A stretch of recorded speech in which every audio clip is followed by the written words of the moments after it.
Assalamualaikum warahmatullahi wabarakatuh. Selamat siang dan salam sejahtera untuk kita semua. Perkenalkan, nama saya Fadlia yang akan memandu acara hari ini. Saya mewakili panitia mengucapkan selamat datang kepada Bapak Ibu peserta acara sesi paralel yang kelima dengan tema Keselamatan dan Lingkungan Pertambangan, yang merupakan rangkaian acara Temu Profesi Tahunan ke-30 dan Kongres ke-11 Perhapi 2021. Sebagai informasi, Bapak Ibu dapat mendownload kumpulan abstrak sesi paralel di website tpt2021.perhapi.or.id pada bagian Classroom, Attachment, dan Dokumen. Sesi paralel ini akan dipandu oleh Bapak Reza Ariantio selaku moderator. Selamat siang, Pak Reza. Ya, Bu Fadlia. Oke, sebelum memulai sesi paralel ini, izinkan saya membacakan CV dari Pak Reza.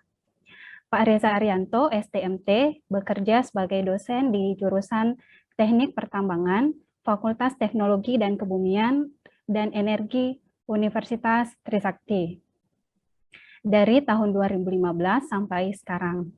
Beliau menempuh pendidikan formalnya untuk tingkat sarjana pada program studi Teknik Pertambangan Universitas Trisakti, dan beliau memperoleh gelar master dari jurusan Teknik Pertambangan UPN, Veteran Yogyakarta. Baik, kepada Pak Reza, waktu dan tempat kami persilahkan.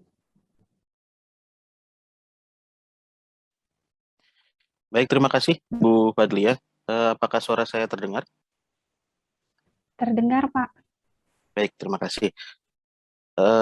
Pertama kan saya akan menyapa dulu. Salam ke peserta. Assalamualaikum warahmatullahi wabarakatuh. Selamat pagi, Om Swastiastu, Namo Buddhaya, salam kebajikan. Selamat datang di TPT ke-30 Kongres ke-11 sesi paralel kelima ini dengan tema Keselamatan dan Lingkungan Pertambangan. Nanti ada 4 presenter. 4 presenter ini terima kasih kepada kehadirannya Bu Chani. Ada hadir sudah di sini, Bu Chani? Ya, Bu Chani. Ada Pak Niko di sini sebagai presenter kita juga. Hadir Pak Niko? Hadir Pak, hadir. Baik. Dan Pak Tony? Pak Tony hadir, Pak Tony? Pak Tony, saya yang gantikan Pak. Oh, diganti sama Pak Iwan ya? Sorry. Baik, diganti sama Pak Iwan berarti, dan ada Pak Ari. Hadir Pak Ari? Pak Ari atau yang mewakili? Atau ada Bu Anissa di sini yang mewakili, betul?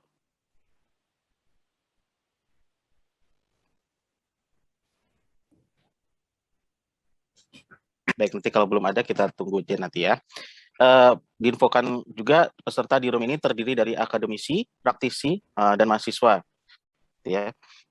Sebelum kita mulai presentasi ini, saya akan membacakan aturan main terlebih dahulu. Para presenter nanti akan dipersilahkan presentasi 15 menit masing-masing presenter, dan di akhir nanti akan ada diskusi selama 15 menit. Jadi kepada peserta yang hadir di room Zoom ini dimohon untuk menyiapkan catatan untuk pertanyaannya kepada para presenter kita ini. Selanjutnya, untuk mempersingkat waktu, saya akan membacakan CV dari presenter kita ini terlebih dahulu. Sebentar.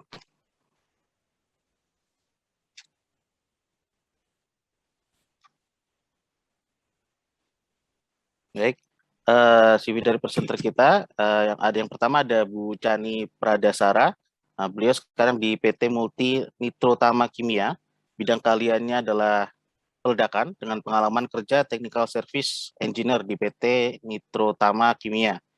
Selanjutnya presenter kedua kita ada Bapak Niko Gus Prastomo. Beliau berada di institusi PT Kaltim Primaco. Bidang keahlian adalah manajemen hutan. Pengalaman kerja beliau di PT Kaltim Primaco dari 2008 sampai dengan sekarang, dengan posisi yang sekarang adalah supervisor di reclamation. Yang selanjutnya ada Pak Tony, atau yang mewakili tadi Pak Iwan. Ini dari PT Trimegah Bangun Persada, dengan bidang kalian adalah HSE atau Health Safety Environment, dengan pengalaman kerja di Harita Nickel Group dan PT Newmont Nusa Tenggara. Selanjutnya yang terakhir ada Pak Ari, presenter yang keempat kita. Beliau menempuh pendidikan di UGM S1 dan S2-nya di UGM juga. Nah, sekarang spesialisasinya adalah di bidang reklamasi. Demikian CV yang presenter kita hari ini. Untuk mempersingkat waktu, saya persilakan untuk presenter yang pertama, Bu Chani. Silakan, waktu dan tempat.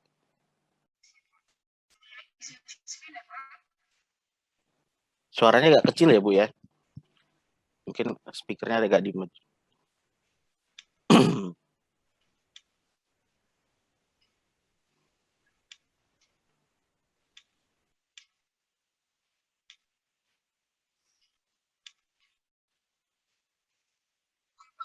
Saya apakah sudah jelas, Pak?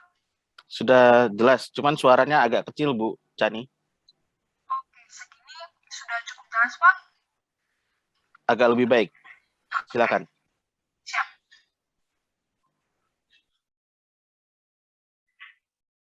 Terima kasih. Selamat pagi dan salam sejahtera untuk kita semua. Terima kasih atas kesediaan Bapak Ibu untuk hadir di room ini. Pada kesempatan kali ini, perkenankan saya untuk sharing paper atau makalah kami dengan judul penanganan misfire pada electronic detonator dengan metode double initiation. Sebelum kita lanjutkan, izinkan saya untuk sedikit perkenalan. Nama saya Chani Pradasara, selaku Technical Service Engineer di PT MNK. Dalam pengerjaan paper ini, saya dibantu oleh tim saya atas nama Dion Pradatama dan Muhammad Syafiq Isnaya, selaku Technical Service Engineer di PT MNK. Sedikit perkenalan juga dari PT MNK. Jadi PT MNK merupakan perusahaan yang menyediakan jasa peledakan, baik itu total blasting service maupun down-to-hole service. Kami juga melayani konsultasi peledakan terkait optimasi peledakan atau isu-isu khusus di peledakan seperti peledakan di hot dan reactive ground. Selain itu, kami juga melayani suplai bahan peledak, baik itu produk ataupun detonator.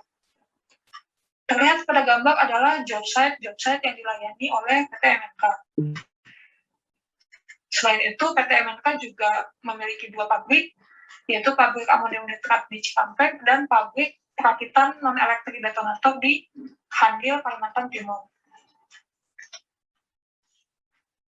Sebagai pendahuluan, penelitian ini dilakukan pada salah satu job site PT Multinetro Tama Kimia yang menggunakan elektronik detonator dalam operasional peledakannya. Dalam melakukan penelitian ini, kami juga mengikuti prosedur dan tatanan yang berlaku terkait pelaksanaan peledakan di area kerja tersebut, terutama pada proses peledakan menggunakan elektronik detonator.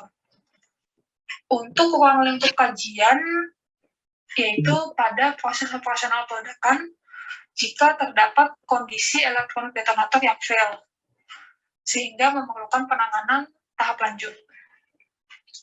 Kemudian, pendekatan pembanding proses penanganan misfire kita lakukan untuk mengevaluasi tindakan penanganan lapangan dan melakukan komparasi antara proses penanganan yang sifatnya korektif, seperti flushing dan sympathetic detonation, dengan penanganan yang sifatnya preventif korektif atau double initiation. Kemudian, elektronik detonator yang dikategorikan mengalami fail, di mana sudah berada dalam lubang ledak namun tidak bisa diledakkan. Ada 3 poin yang akan kami highlight dalam pembahasan penggunaan elektronik detonator dalam aplikasi peledakan. Yang pertama, terkait keunggulan penggunaan elektronik detonator dari segi operasional. Jadi, pada elektronik detonator dapat dilakukan pengaturan waktu tunda yang sangat akurat, sehingga dapat membantu menghasilkan fragmentasi yang lebih baik, dan membantu juga untuk kelola getaran hasil peledakan. Berikut gambar peta di samping merupakan salah satu peta area peledakan dengan concern pada vibrasi. Jadi ada fasilitas tertentu yang memiliki kriteria nilai ambang batas getaran yang tidak boleh dilewati. Pada case ini, keunggulan elektronik detonator yang sangat dimanfaatkan yaitu guna kelola getaran hasil peledakan. Kemudian, keunggulan penggunaan elektronik detonator dari segi safety, itu pada elektronik detonator diproteksi oleh sandi tertentu dan dapat dilakukan pengecekan secara menyeluruh baik pada kondisi detonator dan kesiapan inisiasi. Nah, pada elektronik detonator sendiri ada 3 tahapan pengetesan, yakni single deck test saat produk keluar dari box, single deck test saat produk sudah di dalam lubang ledak dan telah di stemming, dan tes rangkaian. Namun, seperti jenis detonator lainnya, elektronik detonator juga memiliki potensi untuk mengalami misfire. Salah satu contohnya, jika ditemukan salah satu elektronik detonator yang mengalami fail setelah stemming, sehingga butuh penanganan lanjutan. Berikut merupakan metode penanganan misfire yang secara umum dilakukan dan sifatnya adalah korektif. Jadi yang pertama adalah flushing. Tujuannya ialah mengeluarkan bahan peledak dari dalam lubang ledak. Untuk tahapan pekerjaan flushing singkatnya, jadi ada hose bertekanan dari water truck yang kita ikatkan ke stick atau pipa. Kemudian kita juga melakukan pembuatan jalur keluar air agar material stemming dan bahan peledak dapat kita keluarkan. Kemudian dilakukan pemasukan lubang ledak dengan stick atau pipa yang kita telah ikatkan dengan hose bertekanan dari water truck tadi. Lalu ada salah satu personil yang memegang kabel detonator, dan kabel tersebut dapat ditarik jika dirasa sudah ringan, karena sudah tidak ada material stemming ataupun bahan peledak yang menghambat. Kemudian, untuk hal-hal yang perlu kita perhatikan jika melaksanakan flushing, yang pertama, water truck akan memasuki area yang sudah diisi oleh bahan peledak. Kemudian proses ini bergantung pada ketersediaan dan waktu mobilisasi water truck. Dan yang terakhir, jika terjadi kegagalan pada metode ini, akan dilanjutkan dengan metode sympathetic detonation. Untuk metode sympathetic detonation, bertujuan untuk meledakkan bahan peledak dengan memanfaatkan gap sensitivity dari bahan peledak. Untuk sympathetic detonation sendiri dapat dilakukan dengan 2 cara, yakni mengisikan bahan peledak kembali ke dalam lubang ledak yang sama, dengan catatan lubang ledak tersebut dalam keadaan baik, tidak kolaps atau runtuh. Nah, jika lubang ledak tersebut kolaps, kita akan melakukan pengembukan extra hole berjarak sekitar 1 meter dari lubang yang bermasalah. Kemudian kita akan melakukan priming, charging, dan tie-up untuk extra hole tersebut. Hal-hal yang perlu kita perhatikan jika melakukan sympathetic detonation, yang pertama, drilling mesin dan MMU akan memasuki area yang sudah diisi dengan bahan peledak. Kemudian proses ini juga bergantung pada ketersediaan dan waktu dari mobilisasi drilling mesin dan MMU. Kemudian kami mengusung rencana perbaikan dalam penanganan misfire, yaitu metode double initiation. Metode double initiation ini dilakukan dengan 2 jenis initiation system yang berbeda, yaitu electronic detonator dan non-electric detonator. Metode ini termasuk preventif korektif, dan kita dapat lakukan dengan 3 cara. Yang pertama, metode double initiation dengan inisiasi awal pada lubang ledak bermasalah. Yang kedua, metode double initiation dengan timing pada lubang ledak yang bermasalah, kita atur sesuai sequence. Dan yang ketiga, metode double initiation dengan sambungan wheel. Oke, metode double initiation dengan inisiasi awal pada lubang ledak bermasalah. Untuk tahapan pekerjaan metode ini, yang pertama, pada lubang ledak yang bermasalah, kita akan lakukan perangkaian pada non-electric detonator dengan elektronik detonator yang baru. Kemudian lubang ledak ini dijadikan sebagai inisiasi pertama. Selanjutnya, rangkaian akan meledak sesuai timing semula. Seperti pada gambar ilustrasi, yang dilingkari warna merah merupakan lubang ledak yang bermasalah dan akan kita ledakkan pertama. Untuk keunggulan dari metode ini, kita dapat melakukan pengamatan yang akurat bahwa lubang ledak tersebut sudah terinisiasi sempurna. Kemudian metode double initiation dengan timing pada lubang bermasalah diatur sesuai sequence. Untuk tahapan pekerjaan metode ini, yang pertama, sama pada lubang ledak yang bermasalah akan dilakukan rangkaian pada non-electric detonator dengan elektronik detonator yang baru. Kemudian, timing elektronik detonator pada lubang ledak bermasalah akan disesuaikan dengan desain peledakan awal dengan tetap memperhatikan delay yang terdapat pada non-electric detonator. Seperti pada gambar ilustrasi yang diberikan warna merah, merupakan lubang ledak yang bermasalah, dan timing peledakannya disesuaikan dengan rencana peledakan sebelumnya. Untuk keunggulan dari metode ini yaitu kita dapat memperoleh hasil bulan relief yang baik, karena peledakan tetap dilakukan sesuai dengan desain peledakan awal. Kemudian metode double initiation dengan sambungan reel. Untuk tahapan pekerjaannya, pertama lubang ledak yang bermasalah akan dilakukan perangkaian dengan sambungan reel. Kemudian reel akan ditarik ke radius aman peledakan. Dengan menggunakan metode ini, ada effort tambahan, yaitu kita harus menyediakan setup. Dan setelah peledakan pada lubang ledak bermasalah telah selesai, kita perlu melakukan sinkronisasi kembali untuk penembakan dengan elektronik detonator. Untuk keunggulan dari metode ini, kita dapat melakukan pengamatan yang akurat bahwa lubang ledak tersebut sudah terinisiasi sempurna. Nah, jika kita resum dan kita komparasikan antara ketiga metode yang disampaikan sebelumnya, untuk metode double initiation dengan inisiasi awal pada lubang ledak bermasalah, jika dikaji pada aspek safety, kita dapat melakukan pengamatan yang akurat bahwa lubang ledak tersebut sudah terinisiasi sempurna. Namun secara aplikasi, hasil burden relief tidak akan sesuai dengan perencanaan kita di awal. Untuk sisi operasional tidak ada concern. Untuk metode double initiation dengan timing pada lubang ledak bermasalah diatur sesuai sequence, dari sisi safety, kita tidak dapat melakukan pengamatan yang akurat bahwa lubang ledak tersebut sudah terinisiasi sempurna. Namun secara aplikasi, hasil burden relief-nya akan baik karena peledakan tetap dilakukan sesuai dengan desain peledakan awal. Kemudian dari sisi operasional, kita harus melakukan pengaturan peledakan sesuai sequence. Kemudian metode yang ketiga, double initiation dengan sambungan reel. Dari aspek safety, kita dapat melakukan pengamatan yang akurat bahwa lubang ledak tersebut sudah terinisiasi sempurna.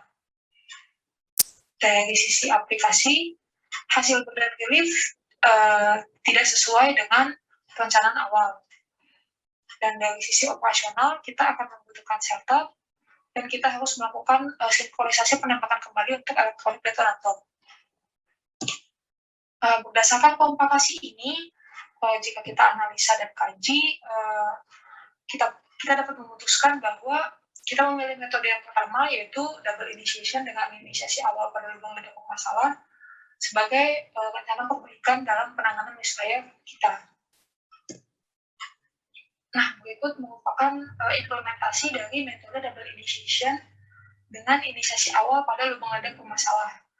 Jadi, pada suatu area peledakan ditemui elektronik detonator yang terdeteksi fail.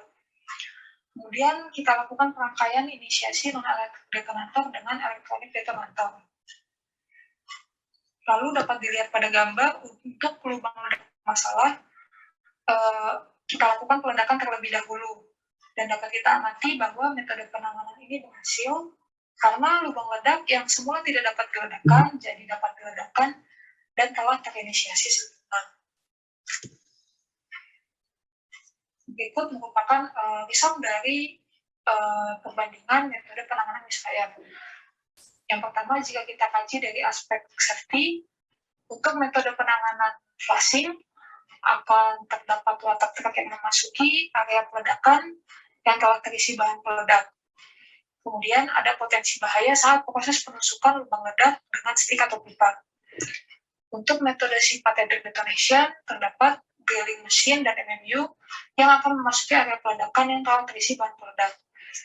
Untuk metode double initiation no concern,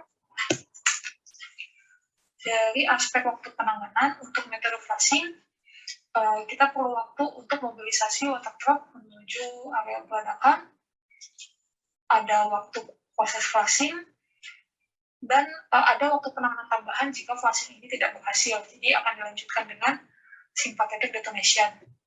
Untuk metode sympathetic detonation, ada waktu untuk mobilisasi drilling mesin dan MMU menuju area peledakan, kemudian ada waktu untuk pengambilan detonator untuk lubang ledak tambahan, ada proses charging lubang ledak tambahan, dan proses tie-up lubang ledak bermasalah. Untuk metode double initiation, karena merupakan metode yang preventif, korektif, jadi kita membutuhkan waktu lebih saat kegiatan priming di awal. Dan setelahnya kita hanya butuh waktu untuk pengambilan satu elektronik detonator atau LIL dan proses tie-up lubang ledak bermasalah. Pada aspek peralatan dan perlengkapan yang perlu disediakan, pada metode flushing kita perlu menyediakan water turbulent stick atau pipa. Pada metode sympathetic detonation kita perlu drilling mesin, MMU, dan tambahan bahan peledak. Pada metode double initiation kita butuh tambahan bahan peledak dalam bentuk aksesoris. Pada aspek biaya ini kita translasikan pada extra effort yang kita keluarkan dalam upaya penanganan. Jadi untuk metode flushing kita akan mengalokasikan water truck. Pada metode sympathetic detonation kita akan mengalokasikan drilling mesin dan MMU dan juga tambahan bahan peledak. Pada metode double initiation kita mengalokasikan tambahan bahan peledak dalam bentuk aksesoris saja.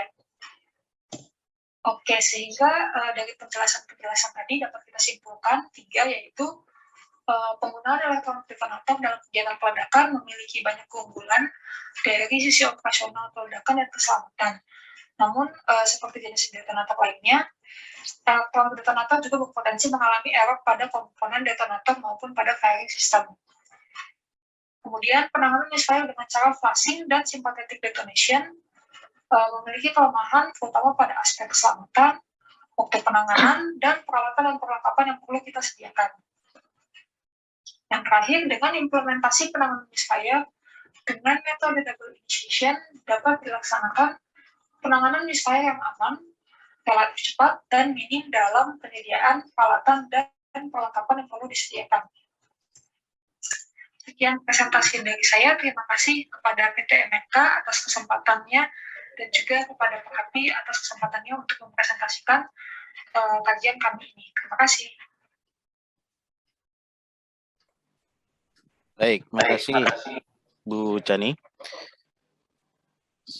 Selanjutnya kita lanjut ke presenter yang kedua, yaitu Pak Niko Kusprastomo yang membawakan judul tentang mengukur keberhasilan reklamasi pasca tambang menggunakan bioindikator di PT KPC. Pak Niko, dipersilakan waktu dan tempat.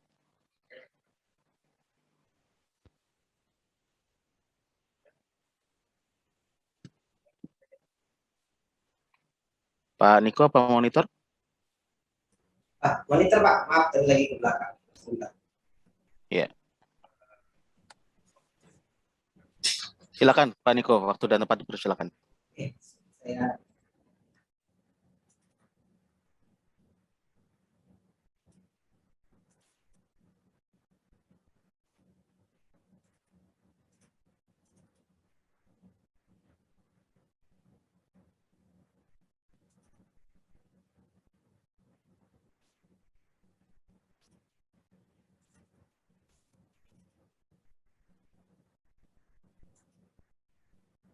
sebentar Pak ya, ternyata filenya belum terbuka. Baik, Pak.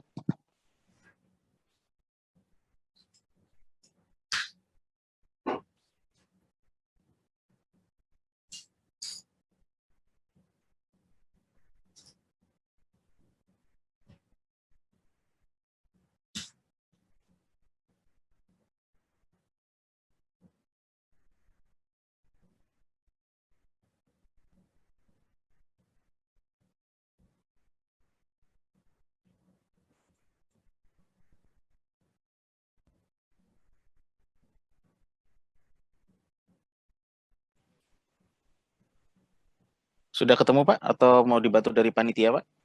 Oh, boleh kalau bisa. Ini nggak tahu nih kok korup nih pindah PC malah korup ya. Bentar Pak, minta coba kopi lagi. Ini udah dibantu dari panitia Pak. Oke. Berikut Pak, silakan. Nah, baik. Terima kasih. Bismillahirrahmanirrahim. Assalamualaikum warahmatullahi wabarakatuh. Halo, apa Waalaikumsalam. Waalaikumsalam warahmatullahi wabarakatuh. ya? Perkenalkan Bapak Ibu. Sebelumnya apa suara saya cukup terdengar atau masih kurang ini ya? Terdengar jelas Pak. Jelas. Oke. Ya. Terima kasih Bapak Ibu. Perkenalkan nama saya Nicholas Prastomo. Saya dari KPC, Departemen NPO. Jabatan saya adalah supervisi rehabilitasi monitoring. Terima kasih juga kepada panitia perhati yang telah mengundang kami dan mengizinkan kami untuk sharing berbagi informasi terkait reklamasi yang kami lakukan. Pada kesempatan ini, izinkan saya akan mempresentasikan makalah kami yang berjudul mengukur keberhasilan reklamasi pasca tambang menggunakan bioindikator. Pak, bisa pindah slide?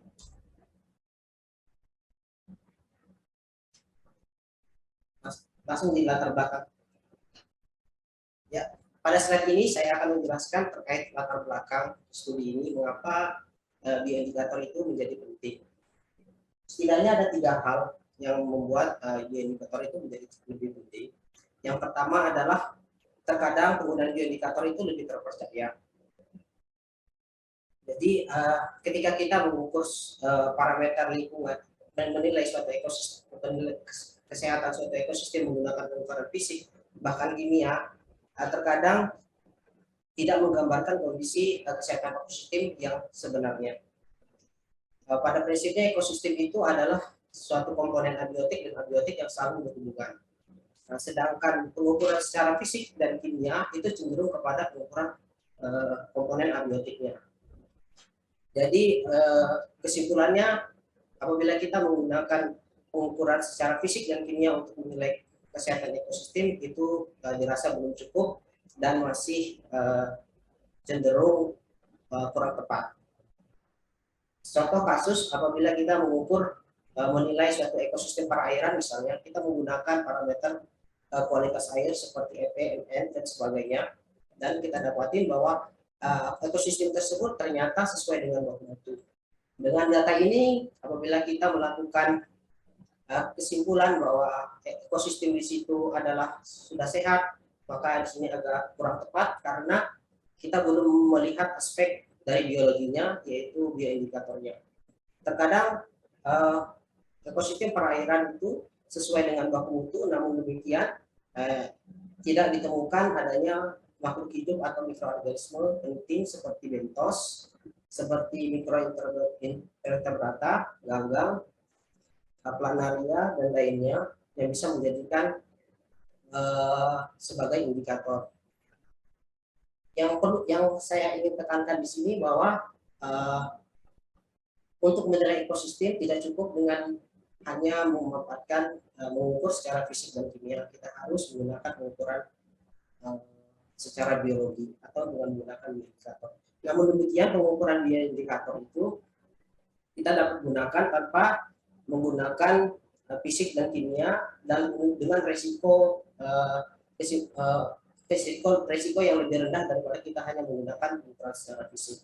Karena prinsipnya makhluk hidup itu akan berkembang secara ideal pada lingkungan yang optimal. Jadi apabila kita sudah mendapati bahwa makhluk hidup itu berkembang pada suatu ekosistem atau habitat tertentu, tumbuh dan berkembang dengan baik, maka akan kita dapat pastikan bahwa komponen-komponen abiotik lainnya telah mendukung tumbuh kembang makhluk hidup tersebut. Yang kedua, mengapa ini menjadi penting juga? Karena ternyata bioindikator itu mudah untuk dilakukan. Kenapa mudah? Karena tidak memerlukan keahlian khusus dan biayanya murah. Saya coba minum dulu Pak.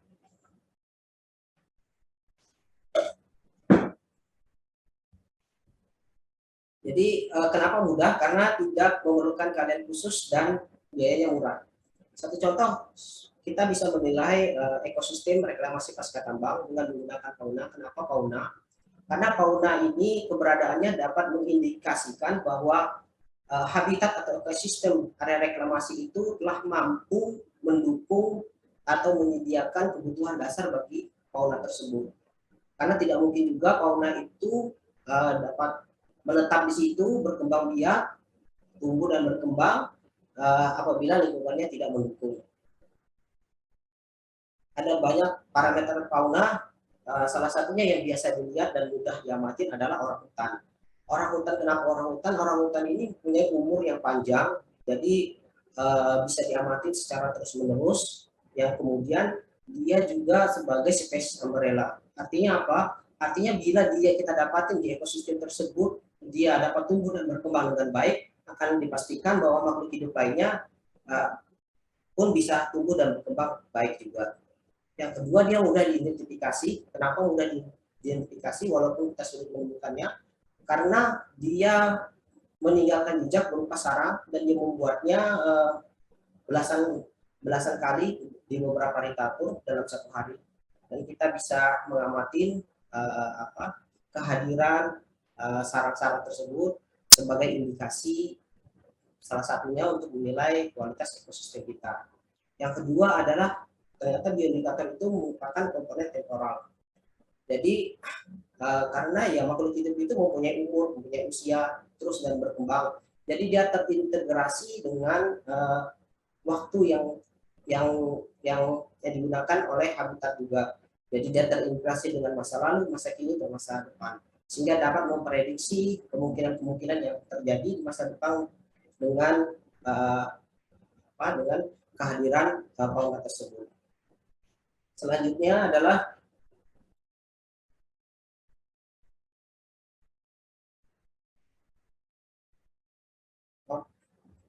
bisa selanjutnya, Pak.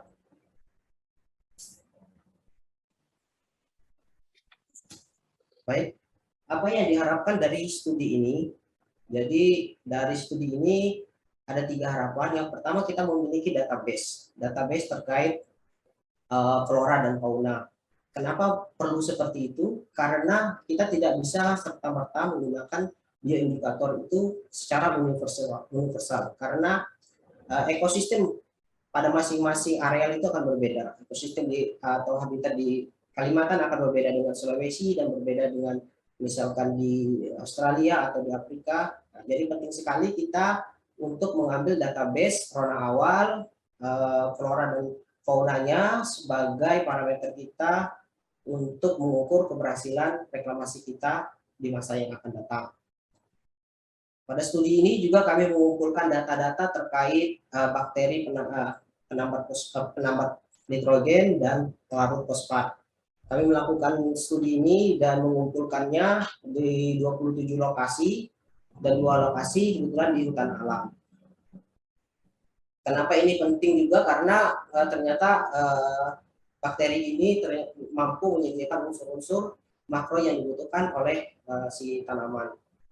Yang ketiga, pada akhirnya pada studi ini sangat diharapkan bahwa kita mengetahui sebenarnya reklamasi ini tujuannya adalah bagaimana setelah pemulihan kemudian areal itu dapat mempunyai daya dukung untuk menjaga kehidupan makhluk hidup, ya baik itu mamalia, burung, bahkan manusianya. Jadi studi ini sekali lagi kami coba menekankan bahwa untuk mengetahui seberapa kemampuan reklamasi itu untuk menjaga faktor-faktor kehidupan dengan cara membandingkan bagaimana keberadaan flora dan fauna, komponen-komponen biotik yang ada di rona awal, dan kita kemudian membandingkannya dengan kondisi di area reklamasi. Selanjutnya,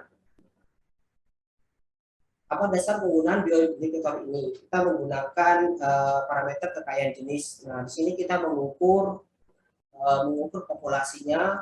Kita juga mengukur parameter KHT yang terukur semacam indeks xenon. Kita membandingkan antara area rona awal, kemudian rona setelah penambangan, pasca penambangan, kita bandingkan semua.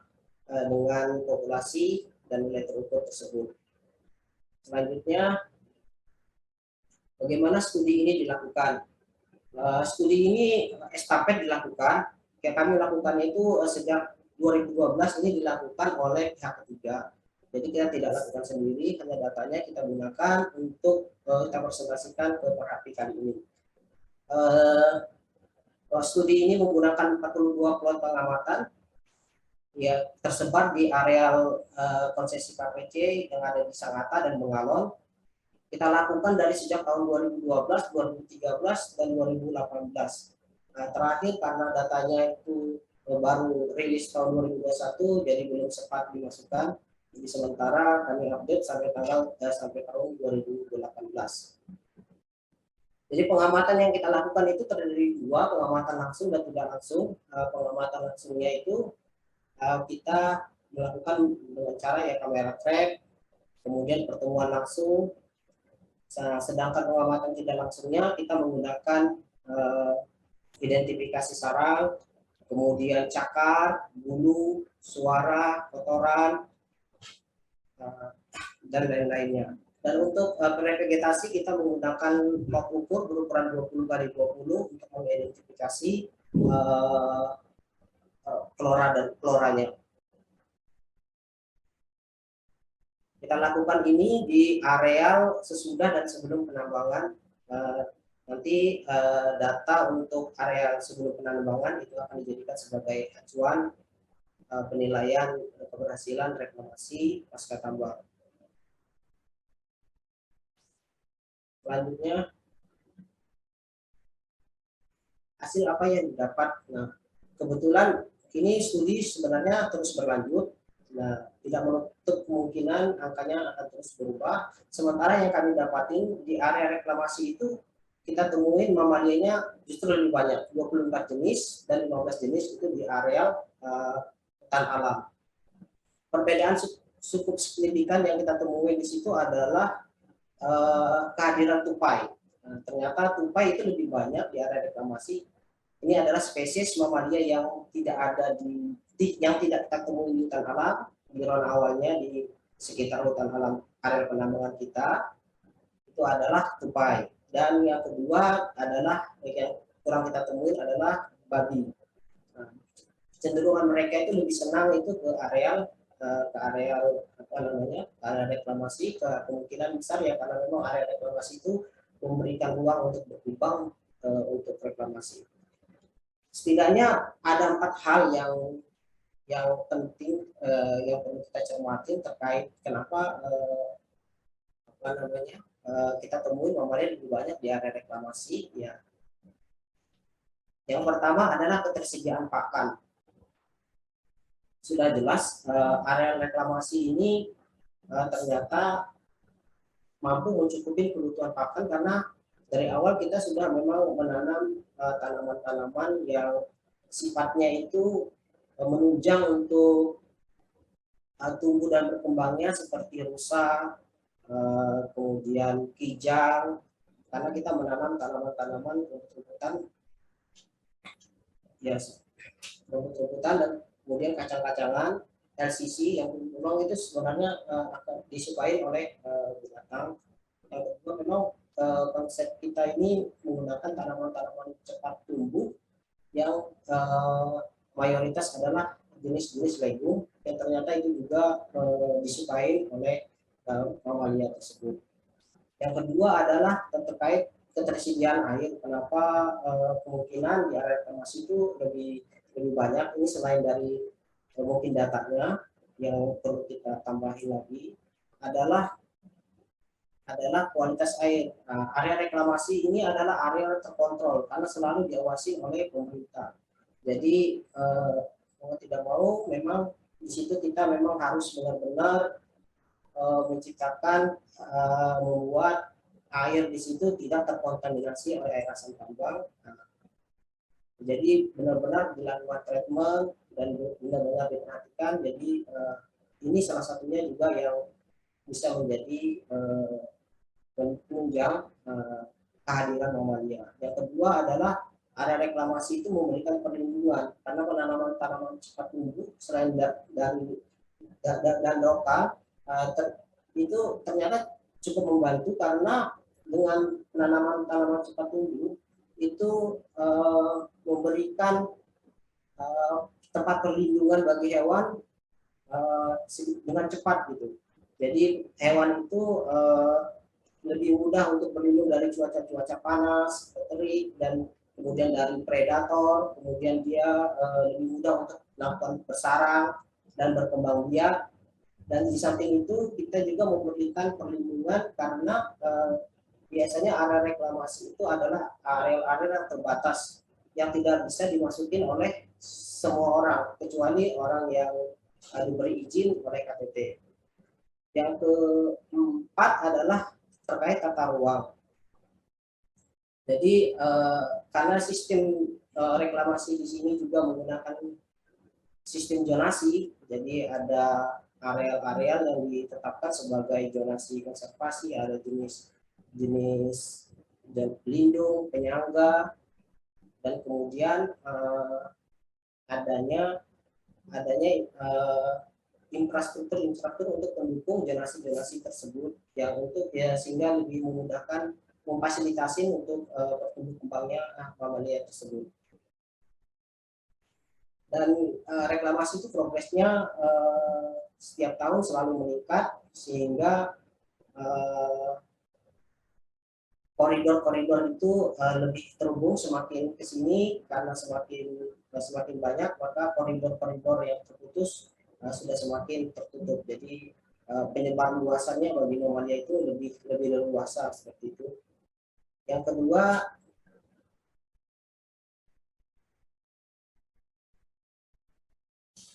ini adalah pengamatan flora kita lakukan pengamatan flora. Kita dapatin untuk area reklamasi indeks xenomnya adalah sekitar 3,2 dan untuk area hutan 3,4 ya karena memang di sini area hutan memang area yang sebagai standarnya jadi memang dia harus ke sana kita kejar. Nilainya 3,2 ini sama 3,4 ini pada kalau dikategorikan sebagai kualitas ekosistemnya ini cukup sama ya kategorinya baik. Selanjutnya, nah ini kita juga mengamati populasi bakteri penambat nitrogen dan fosfat. Nah kita jumpain ini dari 27 lokasi pengamatan itu dengan perbandingannya dengan 2 lokasi untuk areal hutan alam sekitar Bilak Mata dan Kedapat. Untuk bakteri penambat nitrogen itu kita jumpai ternyata populasinya lebih banyak di area reklamasi dibanding kepada Ronawan. Kemungkinan ada pengaruh juga dari umur reklamasi itu yang semakin lama semakin lama karena siklus haranya semakin berlangsung cepat, apalagi dengan tanaman-tanaman jenis legume yang biasanya dia juga cenderung untuk bersimbiosis dengan penambat nitrogen bakteri. Untuk pelarut fosfat, kita jumpain dari 2 lokasi itu ternyata dari hasil pengukuran ternyata kita tidak mendapati populasi pelarut fosfat di area hutan alam itu terdapat sama Bilak Mata. Dan untuk area reklamasi kita rata-ratakan dari 27 itu kita mendapatkan nilai yang lebih besar. Kita juga mengamati populasi burung. Nah, ternyata di populasi burung di area reklamasi ini cukup banyak.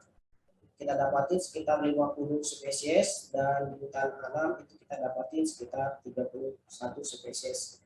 Jadi kenapa ini bisa seperti itu? Ya sekali lagi ini dipengaruhi oleh 4 hal tadi, yaitu ketersediaan pakan, kualitas air, kemudian memberikan tempat perlindungan dan tata ruang.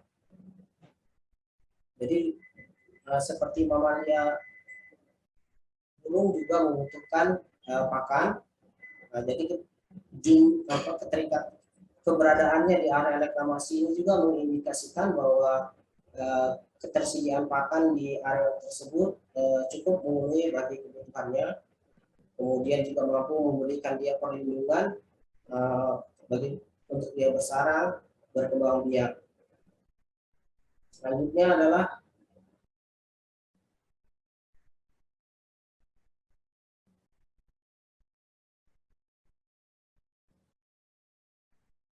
pada akhirnya ini adalah untuk menjawab dari data-data tersebut, menjawab pertanyaan kita bagaimana sih kualitas ekosistem reklamasi yang ada di PTKT Primakon. Berdasarkan data tersebut bisa diamati bahwa area ekosistem reklamasi pasca tambang itu ternyata sudah mampu berperan sebagai ekosistem penyangga kehidupan.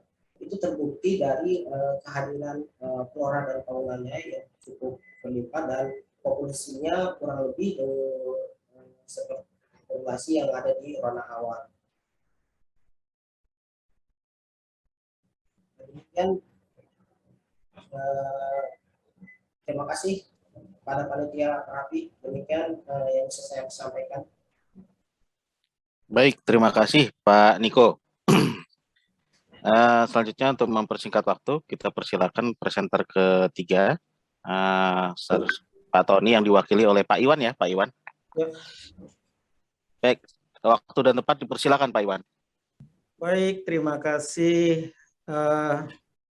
Slide saya sudah kelihatan ya? Sudah terlihat Pak Iwan.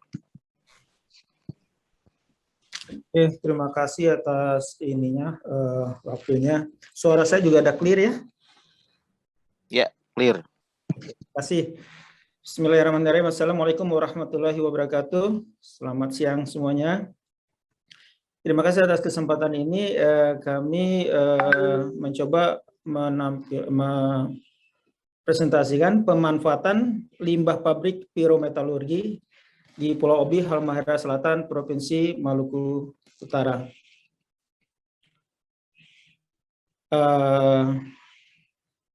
Saya sendiri sekarang sebagai manajer compliance di Harita Nickel dan sebelumnya punya pengalaman di Agincourt dan Newmont dan Smelting Gresik.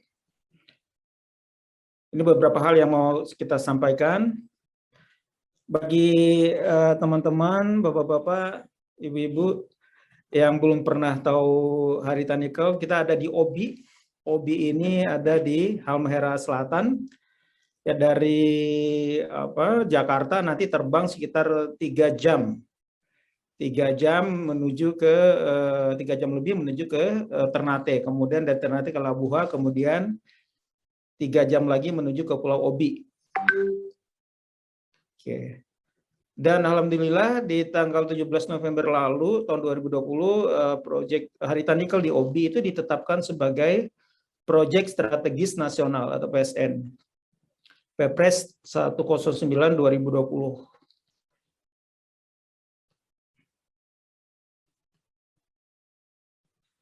Nah, kenapa ini akan kami tampilkan? Ini sangat menarik kesempatan yang diberikan oleh Perhapi. Jadi sebelumnya PT Harita Nickel di sana turut membangun Indonesia bagian timur ya dengan membentuk PT Trimegah Bangun Persada di tahun 2010, kemudian melakukan penambangan biji nikel, lalu sesuai dengan Undang-Undang 4 2009 ya kan, kita juga menyambut program itu hilirisasi, kita membangun pabrik RKF di tahun 2016 dan sudah produksi dalam bentuk ferronikel dengan nikel kadar 10-20%. Kurang lebih produksinya sekitar 240.000 metrik ton dari biji saprolit 2.400.000 sekian. Nah, bisa kebayang begitu banyak sisa hasil olahan yang harus dikelola. Kemudian untuk operasional pabrik ini juga menggunakan PLTU dengan kapasitas 170 megawatt. Nah, ini bisa kebayang juga berapa faba yang dihasilkan. Dari batu bara 826.000 ton. Nah, limbah dari proses nikel ini dan faba ini yang nanti kita sampaikan, akan kita kelola, di mana slag nikel saja itu produksi sekitar 1.200.000 metrik ton per tahun, dan faba 53.280 metrik ton per tahun. Kemudian dapat angin segar ya, seperti kita ketahui beberapa ada 9 ya limbah-limbah ini, termasuk yang slag nikel dan faba menjadi limbah non B3 terdaftar. Nah, dari ini semua latar belakang ini kami berusaha memanfaatkan menggunakan program 3R ya, memanfaatkan sisa tadi atau kita nama sisa produk ya, atau sisa proses, atau kita bilang selama ini limbah, untuk bahan-bahan yang bermanfaat. Latar belakang ini salah satu bagaimana upaya kita membangun Indonesia bagian timur, khususnya di Halmahera Selatan, di mana sebelumnya kita ada tambang di sana, Trimega Bangun Persada. Kemudian di tahun 2010 dengan kontrak karya sampai 2003, dengan WUPK sampai 2030. Kemudian selanjutnya kita lakukan hilirisasi ya di tahun 2016 setelah produksi. Dengan sementara kita membangun 4 jalur pabrik pengolahan smelter. Oke, dampak dari pembangunan pabrik ini, kita sudah menyerap tenaga kerja 2.340 tenaga kerja ya untuk operasional pabrik. Yang tadi sudah disebutkan mengolah bahan baku saprolit ya dari 2.400.000 metrik ton menjadi produk 240.000 metrik ton per tahun. Mohon maaf Pak Iwan, mohon maaf saya potong. Ini slide masih tampilan awal ya Pak Iwan? Oh, ya? Sudah bergerak. Ya, saya sepertinya ada masalah kalau saya kasih apa? Oh, sudah. Ini sudah berubah. Ini sudah berubah Pak Iwan. Mungkin saya nggak pakai ini ya, nggak pakai slide show ya. Saya pakai ini aja ya. Karena ya, kalau silakan. Muncul. Oke, mohon maaf. Tapi saya terus ya. Ya. Oke, sepertinya tadi saya sudah coba juga, ternyata masih belum mau. Oke, kemudian berikutnya ini alur penambangan hilirisasi. Jadi kita sambut program pemerintah dengan pembangunan cukup cepat di wilayah timur. 2009 kita melakukan penambangan ya. Kemudian 2015 kita buat smelter dengan 4 line. Kemudian 2016 kita sudah produksi. Jadi dalam 1 tahun kita sudah produksi dari proses pembuatan smelter. Kemudian berikutnya, nah ini proses penambangan saya pikir sederhana saja. Saya masuk ke proses kelima ya, bahwa dari penambang ini cukup dangkal. Kalau kita bilang ada istilah open pit sama underground. Kalau ini open cast. Jadi paling dalam sekitar 20 meter kita sudah dapat saprolit, saprolit. Kemudian yang ini yang akan kita olah ya dengan teknologi RKF. Kemudian nanti hasil samping, produk sampingnya nanti atau slag nikel, salah satu kita manfaatkan untuk penutupan lubang tambang dan juga untuk bahan reklamasi dan vegetasi. Dan selanjutnya nanti hasil tambang tersebut kita tutup kembali. Kemudian ini sedikit saya alur proses pirometalurgi, di mana kita punya ore yang kadar airnya sekitar 35% ya. Kemudian dengan kadar nikel 1,7–1,8% nikel, dikeringkan dulu di dryer kiln hingga mendapatkan 20–22% kadar air, yang lalu nanti dimasukkan ke dalam rotary kiln dengan temperatur hingga 900 derajat Celcius ya, sehingga nanti terbentuk kalsain yang akan kita lebur akan kita lebur di tanur dengan temperatur 1650 derajat Celcius. Ada 4 line di sana. Nah, hasil leburan tadi nanti akan terpisah satu produk berupa penny dan satu lagi slag nickel.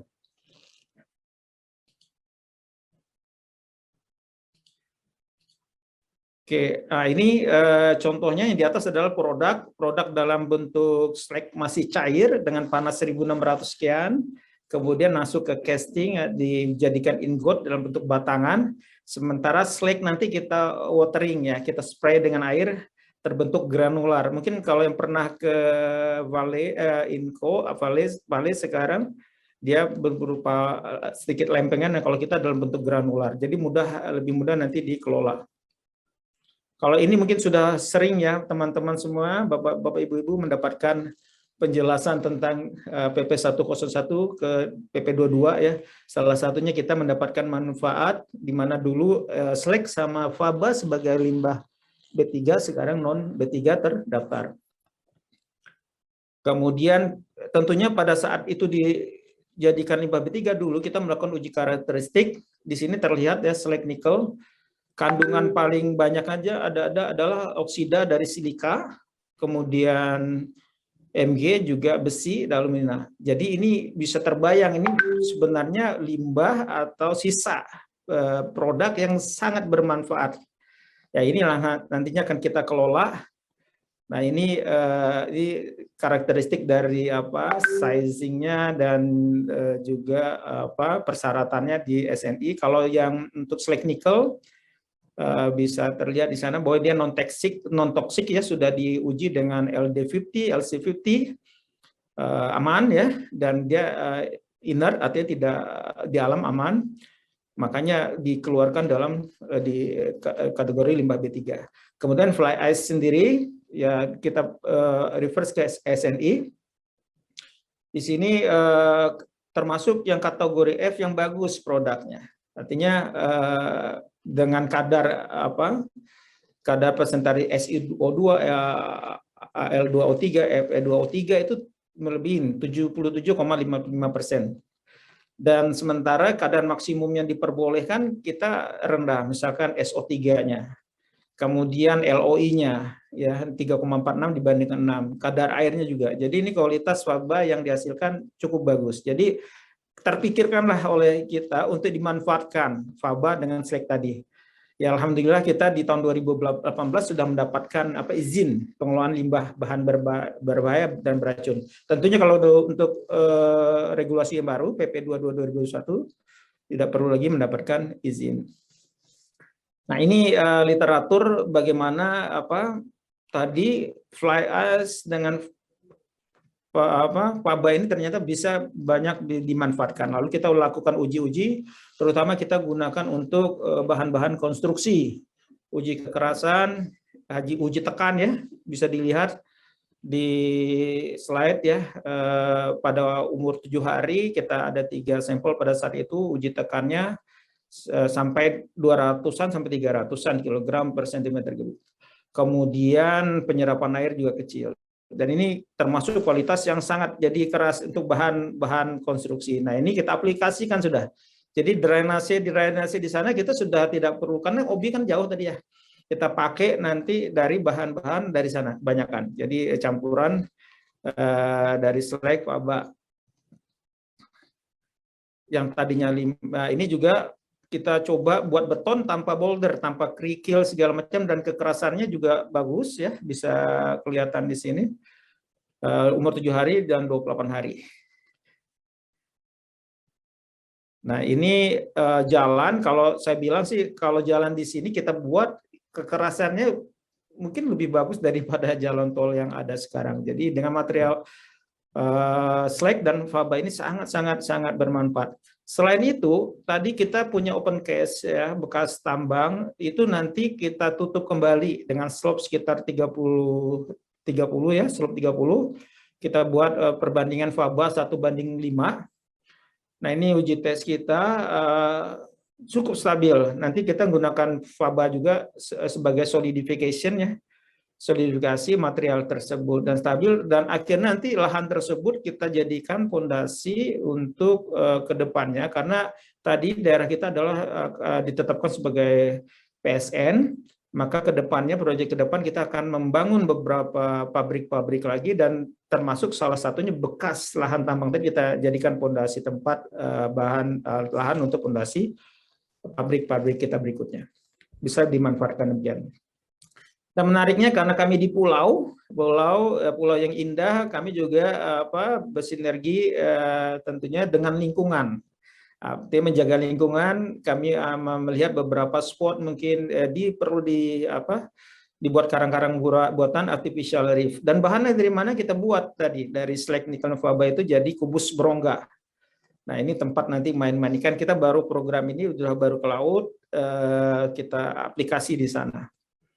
Dan juga ini lagi uji coba untuk aplikasi di tanaman, karena secara teoritis dia punya kandungan Mg yang bagus untuk media tanam dan juga porositasnya, sehingga nanti bisa terserap sana. Karena kita perlu saya sampaikan daerah kita daerah laterit ya, humusnya rendah dan city clay, jadi perlu semacam satu pengikat dan salah satunya slag nikel kita manfaatkan.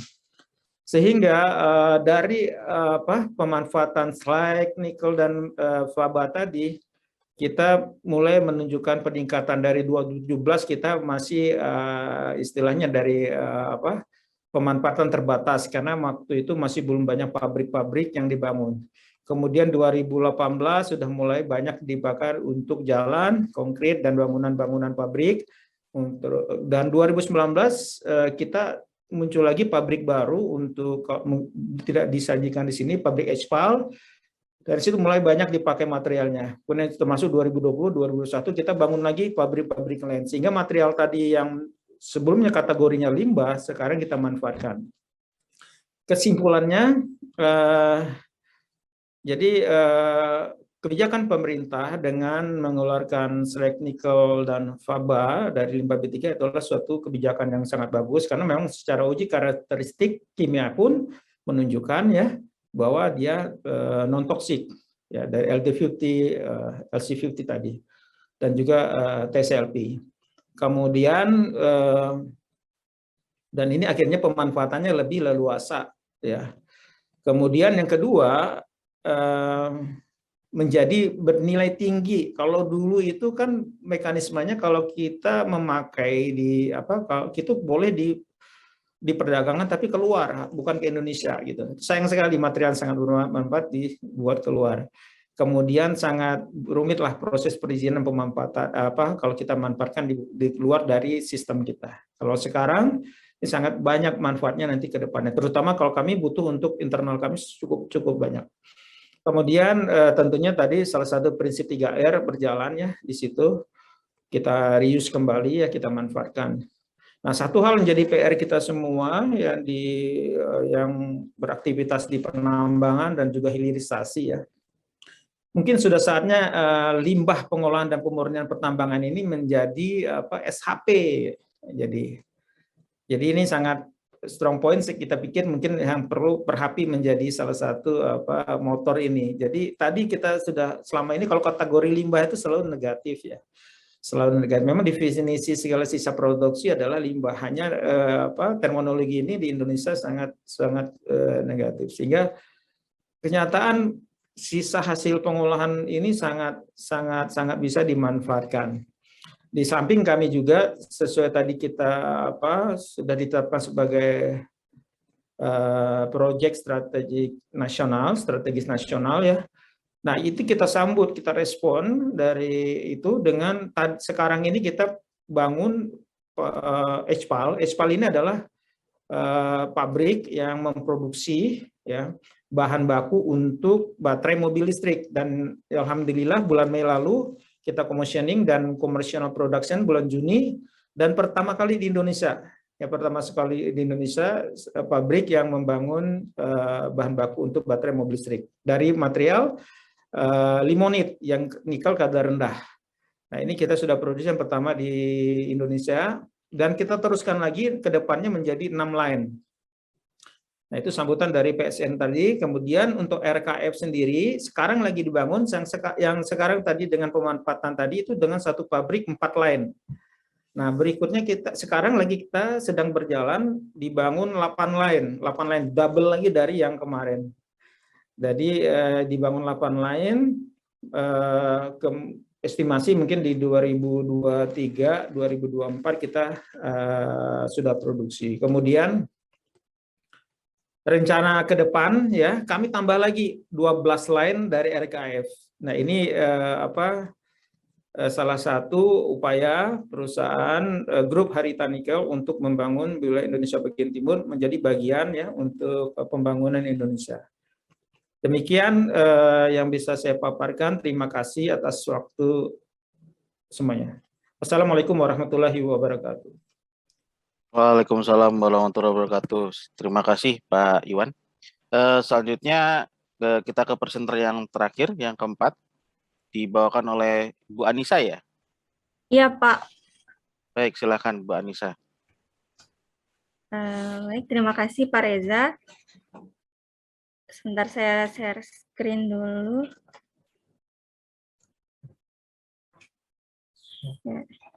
Ya, udah dapat terlihat Sudah. Pak? Nah, Sudah terlihat. Sebelumnya suara saya sudah cukup jelas. Jelas. Oh, Silakan. Ya. Ya, Assalamualaikum warahmatullahi wabarakatuh. Selamat siang, salam sejahtera untuk kita semua. Saya di sini mewakili tim penelitian dari Departemen Environmental PT Aman Mineral Nusa Tenggara, yang mana tim penelitian kami beranggotakan 4 orang, ada saya sendiri, kemudian ada Mas Ari, Ibu Risa, dan Pak Mara. Nah, penelitian kami berjudul Bioakumulasi Logam pada Tanaman Hasil Hutan Bukan Kayu di Daerah Reklamasi Timbunan Batuan Penutup Tambang Batu Hijau, Sumbawa Barat. Nah,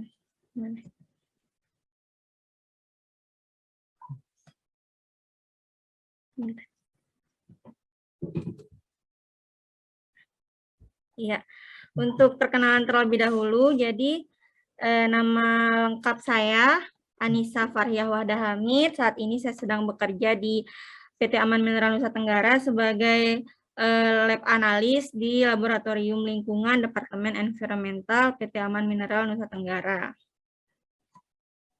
Nah, sebelum kami membahas ke inti hasil penelitian, sedikit kami memberikan gambaran umum tentang perusahaan.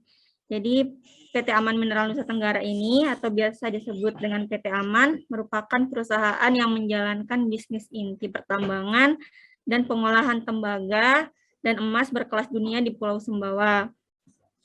Operasi tambang di PT Aman Mineral Nusa Tenggara ini sudah berjalan kurang lebih 20 tahun.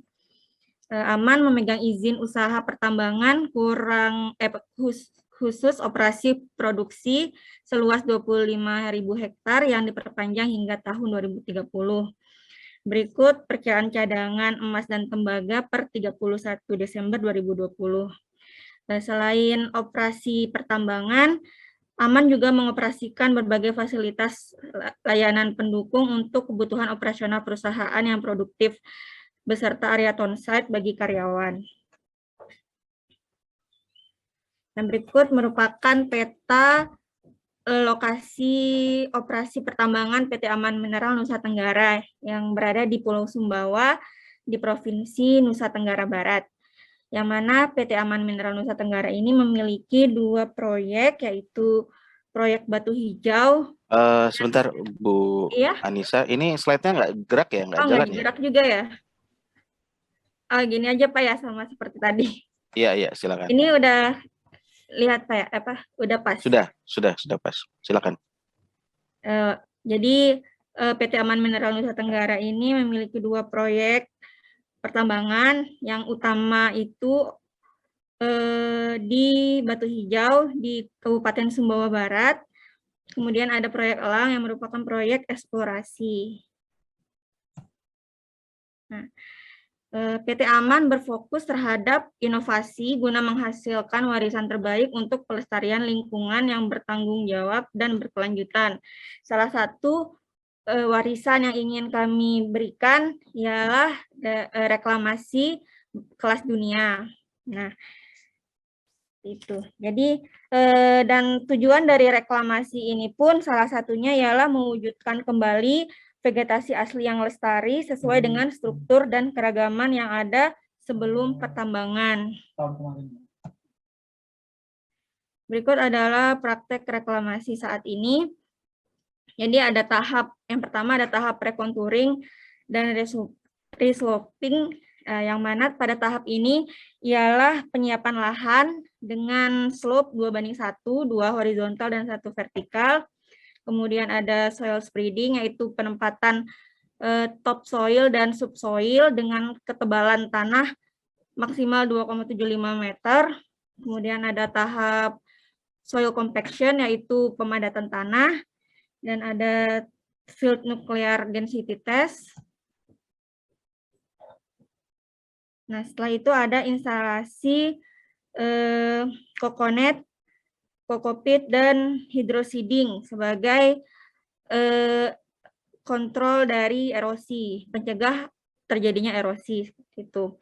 Yang mana kokonet yang digunakan, kokonet dan kokopit yang digunakan itu diperoleh dari hasil kerjasama dari home industry yang berada di sekitar tambang. Kemudian baru ada first planting. Nah, jadi penelitian tentang bioakumulasi tanaman yang kami lakukan ini dilatar belakangi oleh 3 hal utama. Yang pertama itu tentang kondisi tanah reklamasi, yang mana umumnya telah mengalami perubahan seperti pemadatan, kurangnya bahan organik, nilai kapasitas tukar kation yang rendah, sehingga mengakibatkan bioavailability logam yang lebih besar pada area rhizoperik tanaman. Sehingga tanaman yang berada di area reklamasi itu kemungkinan memiliki bioavailability logam yang lebih tinggi dibandingkan dengan tanaman sejenis yang berada di luar area reklamasi atau di tempat lain. Itu. Kemudian hal yang melatar belakangi juga adanya proses bioakumulasi logam, yang mana setiap tanaman itu memiliki kemampuan untuk melakukan bioakumulasi logam, yaitu mekanisme akumulasi logam di bagian akar dan bagian tajuk tanaman pada konsentrasi logam di tanah tinggi maupun rendah. Seperti itu. Dan hasil penelitian Edward menunjukkan bahwa logam dapat masuk ke dalam tanaman melalui akar menuju daun. Selain itu, adanya tanaman hasil hutan bukan kayu di daerah reklamasi yang ditanam seperti bambu petung, rotan, dan kemiri.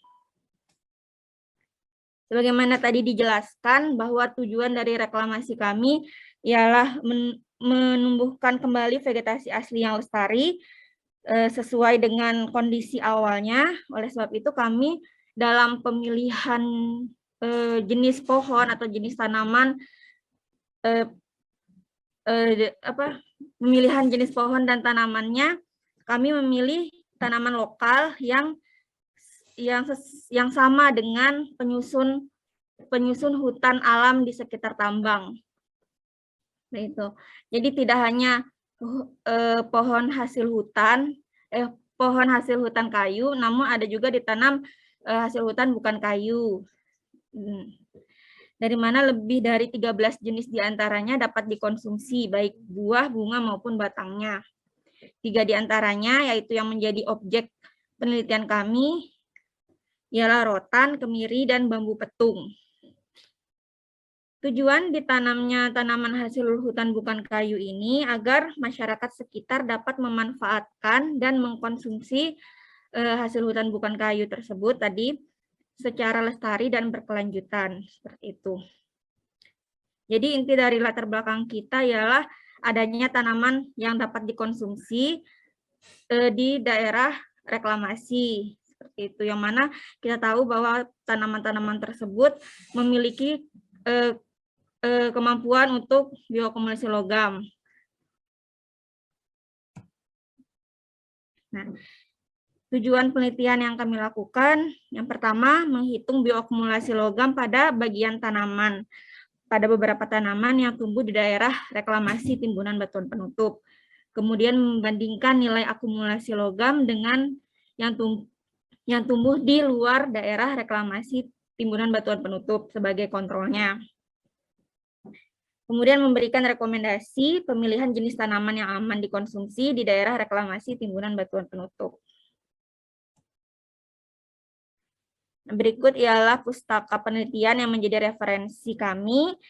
Ya, ada tentang reklamasi batu hijau sendiri, kemudian logam dan proses bioakumulasinya, kemudian tanaman pangan, maksudnya tanaman hasil hutan bukan kayu yang biasa dikonsumsi yang berada di daerah reklamasi. Berikut ialah penelitian sebelumnya yang menjadi referensi kami juga. Ada 3 penelitian yang masing-masing menunjukkan bahwa adanya pengaruh antara kandungan logam di tanah dengan kandungan logam di tanaman, baik di buahnya maupun di bagian lain. Seperti itu.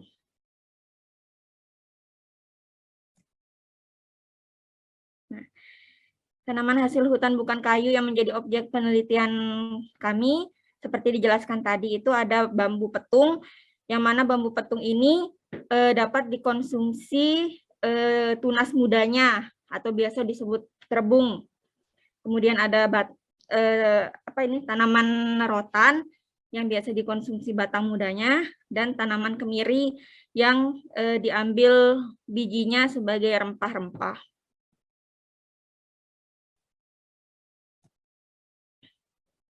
Berikut prosedur penelitian yang kami lakukan.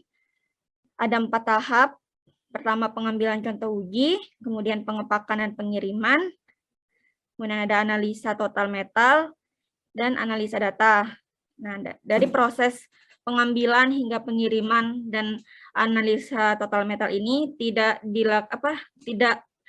jangan sampai lama seperti itu, karena contoh ujinya itu harus utuh dan tidak busuk, tidak berubah hingga sampai di laboratorium eksternal, yang mana kita lakukan analisa total logamnya ini di laboratorium eksternal.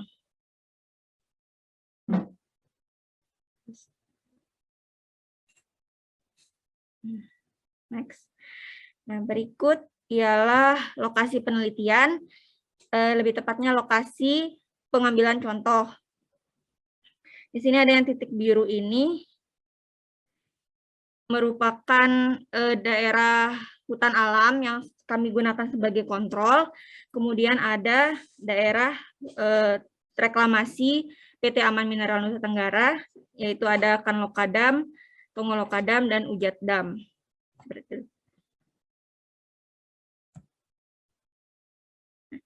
Berikut ialah metode penelitian. Yang pertama, rancangan penelitian.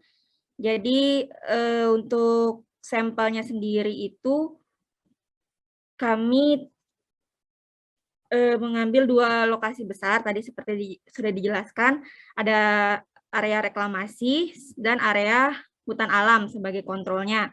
Masing-masing area ini memiliki 3 jenis tanaman, bambu, rotan, dan kemiri, dan masing-masing jenis tanaman di setiap areanya itu 15 contoh individu tanaman, sehingga ada totalnya itu 90 contoh sampel uji. Kemudian untuk tempat penelitian, pengumpulan contoh ujinya kami lakukan di daerah reklamasi tambang batu hijau dan di luar area tambang sebagai kontrolnya tadi. Dan untuk preparasi atau pengepakan contoh uji dilakukan di Laboratorium Lingkungan Aman Mineral Nusa Tenggara, serta analisa total metalnya di Laboratorium ULN Manado. Waktu penelitian dari pengambilan contoh uji dan pengumpulan data itu dilakukan pada Desember 2020 hingga Maret 2021. Berikut adalah hasil dan pembahasan. Yang pertama kami tampilkan di sini ialah hasil konsentrasi logam pada tanah. Jadi selain pada tanaman, pada tanah pun kami lakukan analisa total logamnya, sama dari daerah reklamasi maupun kontrolnya juga. dapat dilihat bahwa untuk tanah area reklamasi dan kontrol yang lebih banyak penyusunnya itu lebih banyak disusun oleh logam kromium, tembaga, nikel, timbal, dan zinc gitu. Walaupun di area reklamasi memang terlihat lebih besar daripada area kontrol, tapi susunannya itu kurang lebih sama gitu. Nah, untuk logam tembaga dan zinc di area reklamasi memiliki nilai yang lebih tinggi dikarenakan memang karakteristik batuan tanah reklamasi seperti itu, yaitu memiliki nilai tembaga yang tinggi.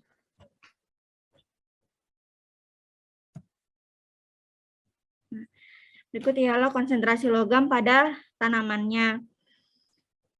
Nah, dapat dilihat bahwa di grafik bahwa yang terlihat tinggi, yang terlihat menonjol itu baik di ketiga tanaman itu adalah logam zinc dan tembaga, baik di rebung, rotan, kemiri. Nah, di daerah reklamasi maupun di kontrol seperti itu juga. Sedangkan logam-logam lain tidak terlihat karena hasil dari analisa konsentrasi logamnya itu mendekati atau kurang dari batas deteksi metode itu. Nah, untuk membandingkan konsentrasi logam di daerah reklamasi dan kontrol dilakukan dengan metode RPD, yaitu RPD relative percent difference.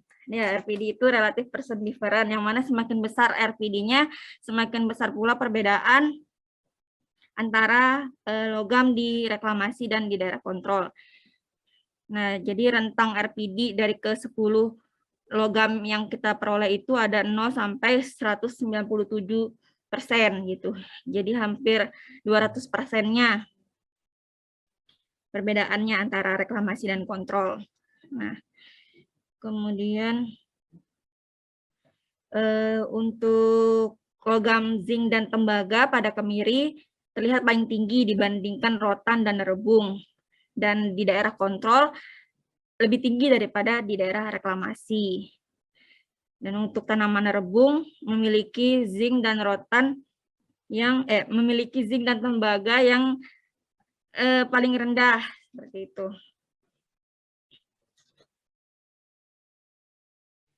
Nah, setelah memperoleh nilai hasil konsentrasi logam di setiap tanaman, kami hitung bioconcentration factor logam atau disebut BCF. Nah, BCF sendiri ini diperoleh dengan cara menghitung rasio antara kandungan logam pada tanaman dengan kandungan logam pada tanah.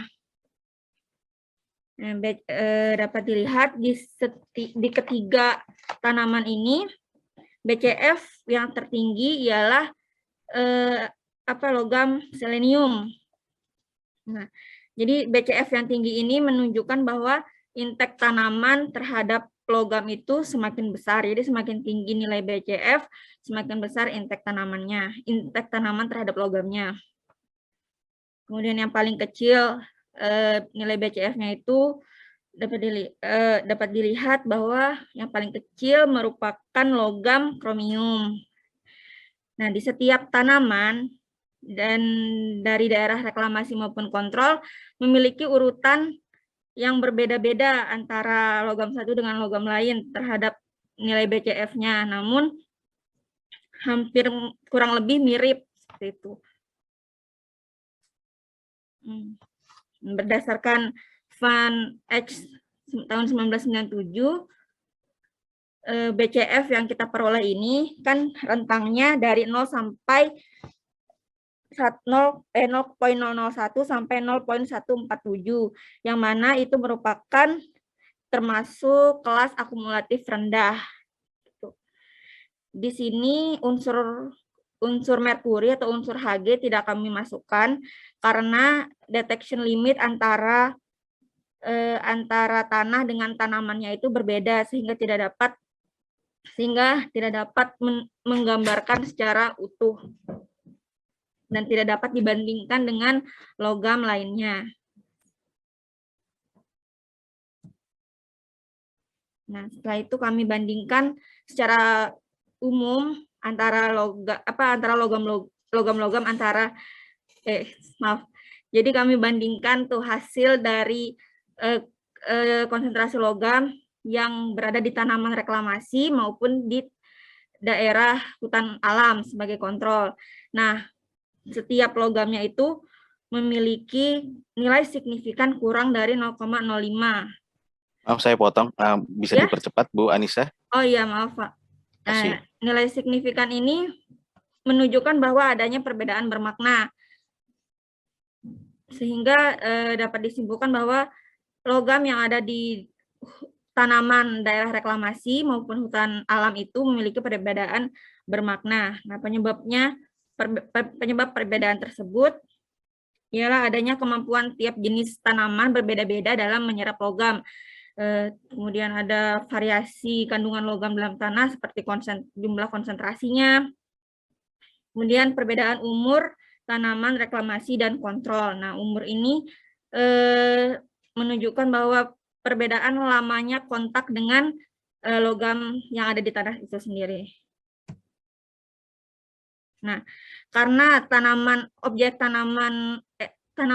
penelitian kami itu merupakan tanaman yang dapat dimakan, kami membandingkan dengan batas maksimum keamanan pangan dari peraturan BPOM, yang mana peraturan ini mengatur ada 4 logam yang memiliki batas maksimum, yaitu arsen, kadmium, timbal, dan merkuri. Nah, untuk tanaman rebung reklamasi hanya memiliki konsentrasi di atas batas maksimum sedikit.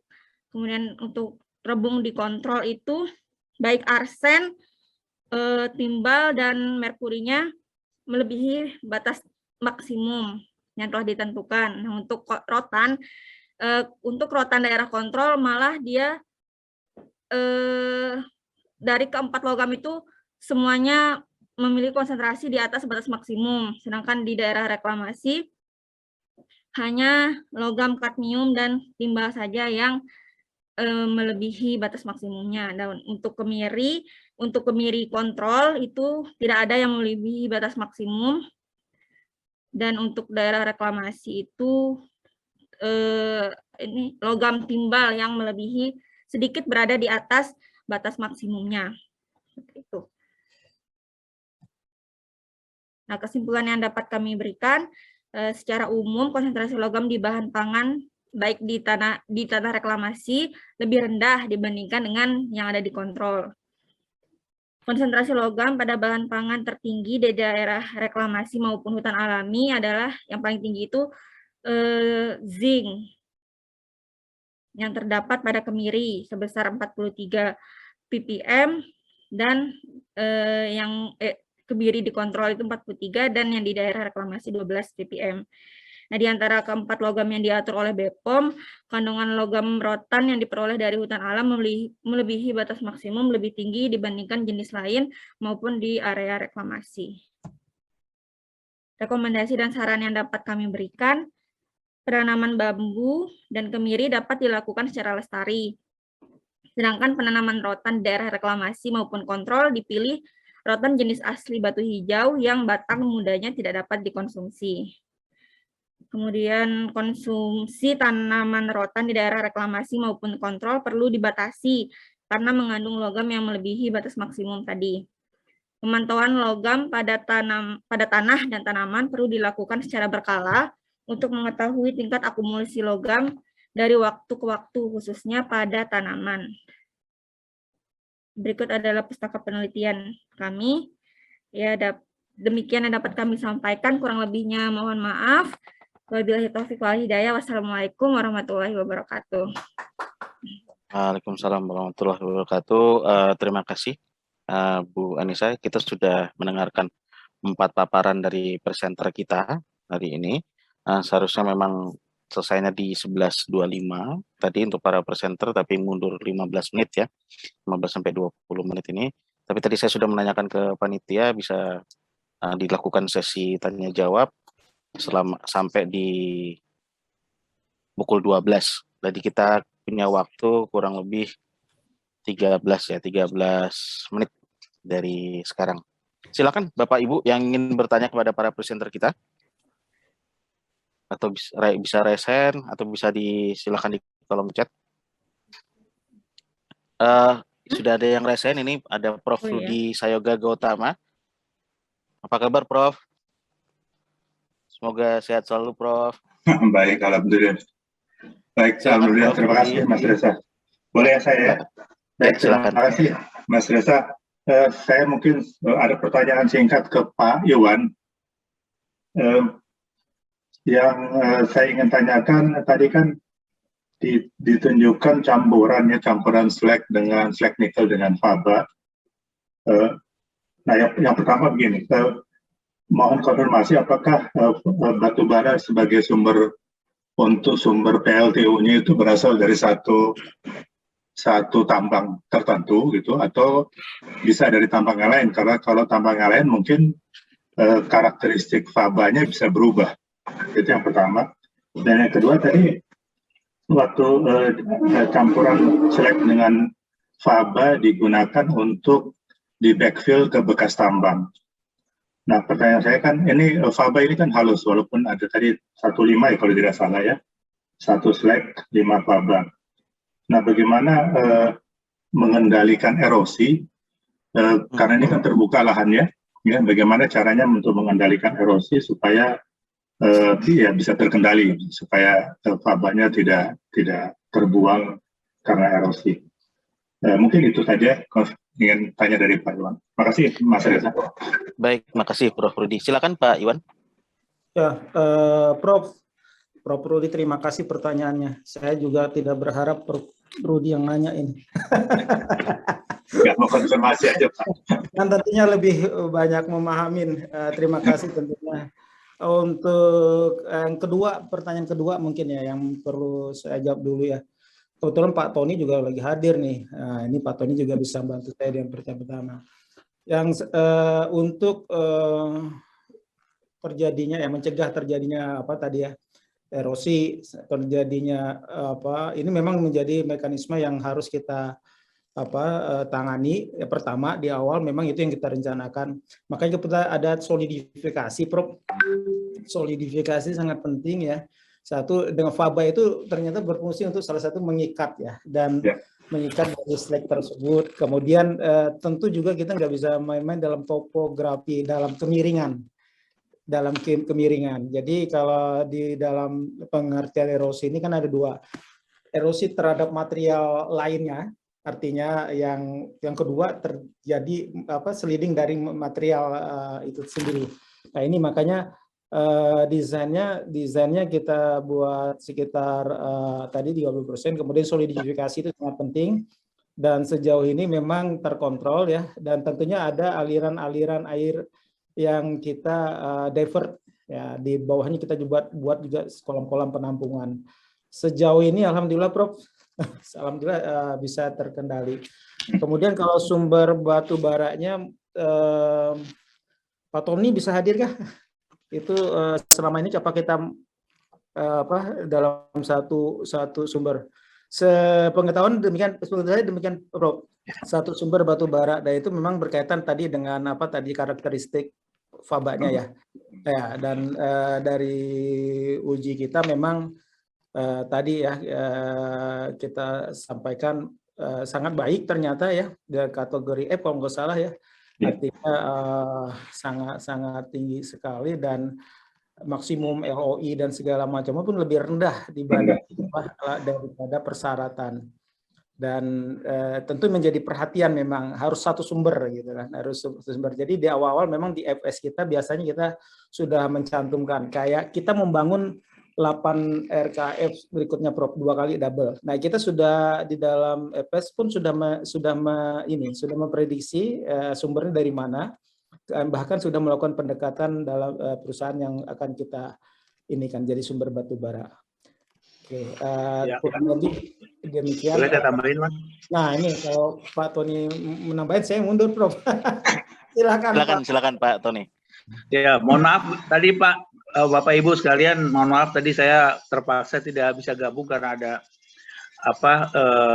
meeting lain yang mendadak. Jadi tadi udah disampaikan oleh Pak Iwan, saya cuma nambahkan aja bahwa kita memang untuk batu baranya tuh hampir dominan itu dari satu sumber, Pak. Yang ada di Kaltara kebetulan sumbernya. Itu Pak, jadi lebih bagus, dan hasil monitoring untuk kestabilannya sampai sekarang ini kita lakukan cukup bagus Pak, efektif ya, dengan rasio yang sudah direncanakan dari awal itu cukup stabil terutama yang di lerengnya ya, slope lereng yang di depan, yang face di depannya. Itu aja Pak. Terima kasih Prof. Terima kasih Pak Tony. Taiwan. Terima kasih Pak Tony, terima kasih Prof. Terima kasih. Selanjutnya silakan Prof. Made. Terima kasih Mas Reza. Ya, ini sedikit saja ini untuk Pak Iwan dan Pak Tony nih ya. Jadi tadi saya lihat presentasinya campuran Slack dengan Faba. Itu ada tabel yang menunjukkan kekuatan ya kalau misalnya dijadikan semen untuk konstruksi. Yang apa tidak salah tulis Pak, yang kekuatan 7 hari dengan yang 21 hari. Kok lebih kecil yang 21 hari Pak? Karena kalau campuran semen kan makin lama umurnya, dia kekuatannya makin tinggi. Nah ini umur 7 hari dan umur 28 hari. Itu turun kuat tekannya. Ini apa tidak salah, ya kan, di hari yang F1 Pak, F1. Nah kemudian yang lainnya naik ya. Ini F1 ini apa ini Pak? Jadi ini itu Faba mungkin ya. Karena ini ya harus terangkan kalau campuran semen bahan konstruksi. Ini yang F12 dan S3 itu betul, makin lama umurnya, ya kan, kekuatannya makin tinggi. Bahkan ini sudah masuk ke tipe semen K300 ini, Pak. Ya kan, K300 ini biasanya kan K225. Ya kan, itu ya, Pak. Ya, tolong dilihat, ya kan. Kemudian kalau misalnya Slack dan Faba ini untuk menimbun lubang tambang, lubang Pak ya, artinya yang berlubang ditimbun.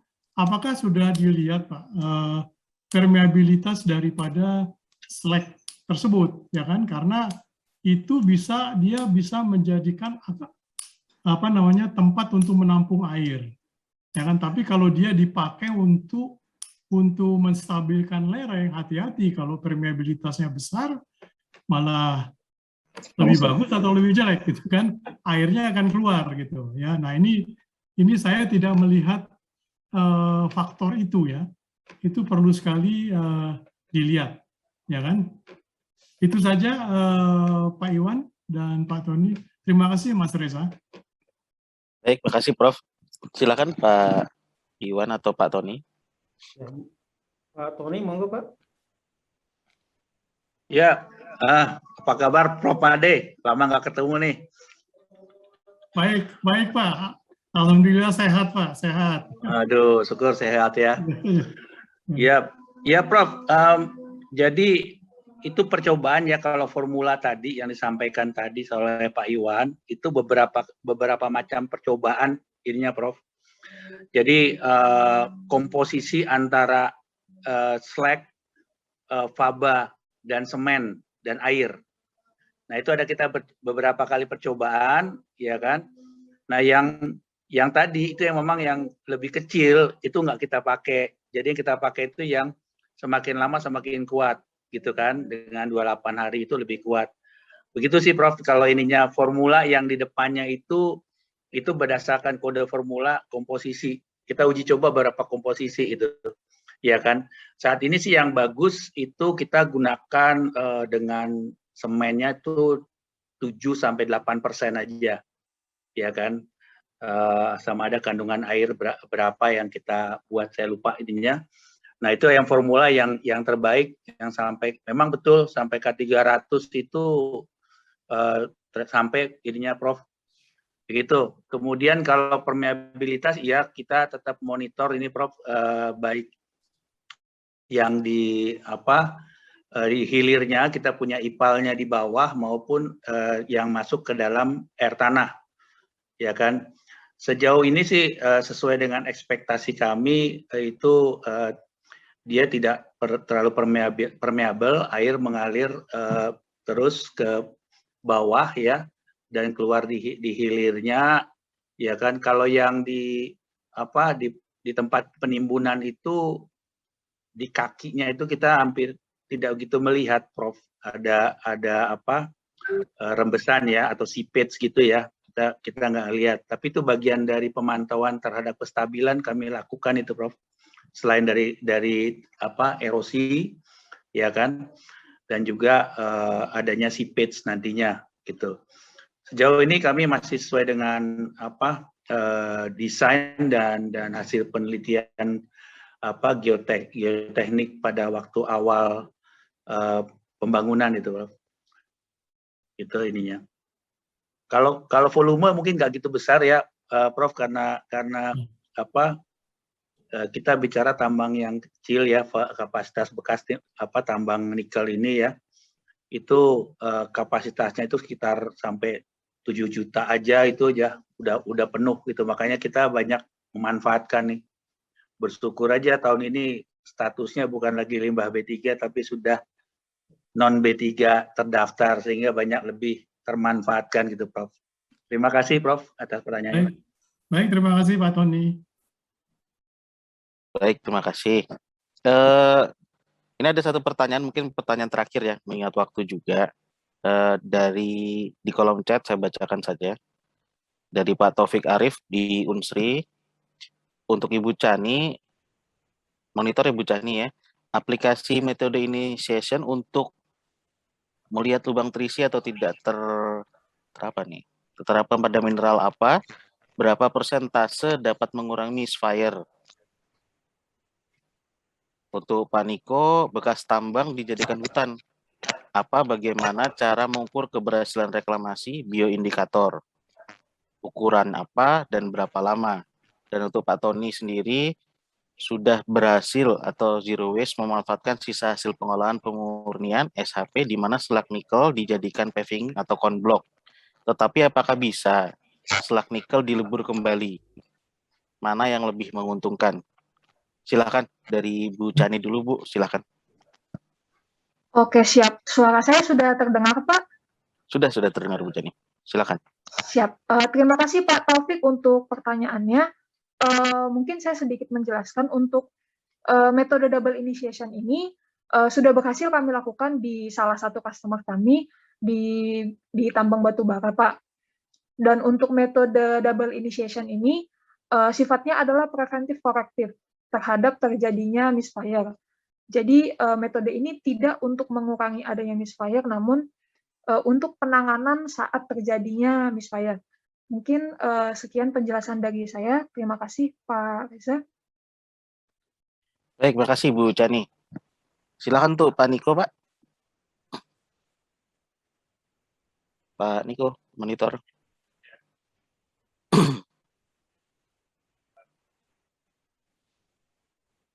Atau mungkin Pak Tony dulu, sementara nunggu Pak Niko. Silakan Pak Tony. Baik, terima kasih. Jadi kita punya pandangan bisa untuk zero waste ya, punya pandangan itu.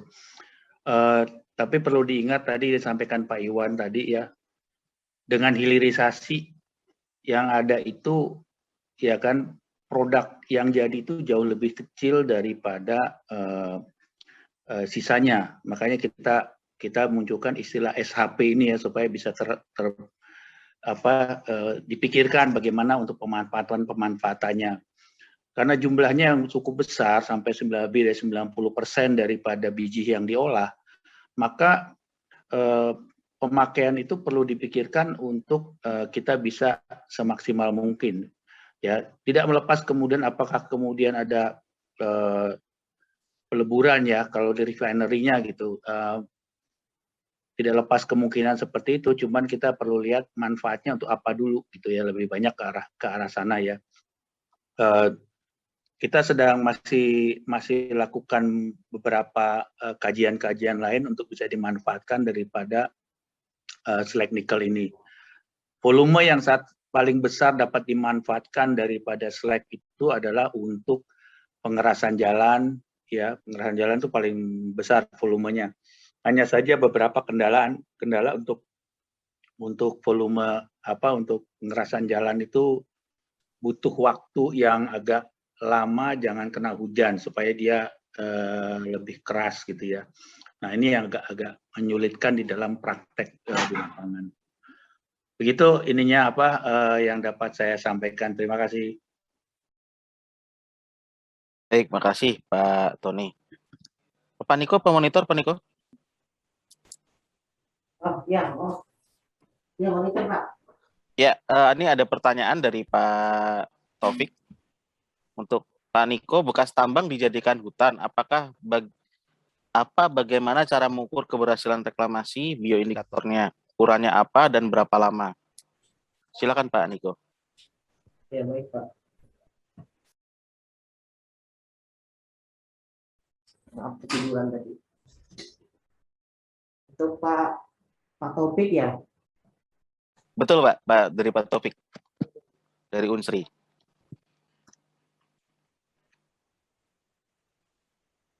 Untuk pertanyaan ada di kolom chat Pak. Ya. Bekas tambang dijadikan hutan bagaimana cara menjelaskan reklamasi? Ya pertama, area reklamasi ya tetap sebagai area reklamasi. Reklamasi tetap dijadikan sebagai area reklamasi, yaitu akan di bagaimana pola rencana pasca tambangnya akan dijadikan tadi kita sudah bahas, ada yang dijadikan sebagai hutan konservasi, ada sebagai hutan wisata, kemudian ada peruntukan lain, dan ada penyangga kawasan nasional Kutai. Jadi ada juga yang sebagai kawasan reklamasi bentuk lain seperti pastura dan konservasi air. Nah, jadi ke arah mana acuannya? Nah, di sini kita pertanyaannya bagaimana cara mengukur keberhasilan reklamasi? Nah, di sini kita kan biasanya kalau di Kepmen itu unsurnya itu ada abiotik dan sedikit unsur biotiknya yaitu terkait vegetasinya. Nah, di sini kami menambahin unsur-unsur faunanya. Nah, faunanya di situ kita coba mengukur. Standarnya apa? Standarnya itu yang tadi hasil pengukuran kondisi fauna di rona awal. Nah, itu sebagai acuan karena kita tidak mungkin bisa kita tidak mungkin menggunakan acuan untuk area lain karena kita membangun kawasan reklamasi ini resource-nya berdasarkan rona awal daerah kita. Jadi kita juga mengukurnya itu capaiannya berdasarkan rona awal. Jadi mungkin seperti itu kalau bisa dipahami. Jadi kita coba mengukur di rona awal itu awalnya fauna-faunanya itu apa saja yang tumbuh dan berkembang. Nah, di reklamasi itu apakah fauna tersebut sudah bisa tinggal dan menetap di area reklamasi tersebut. Nah, apabila dia sudah bisa tinggal dan menetap di area reklamasi, berarti capaiannya berhasil seperti itu.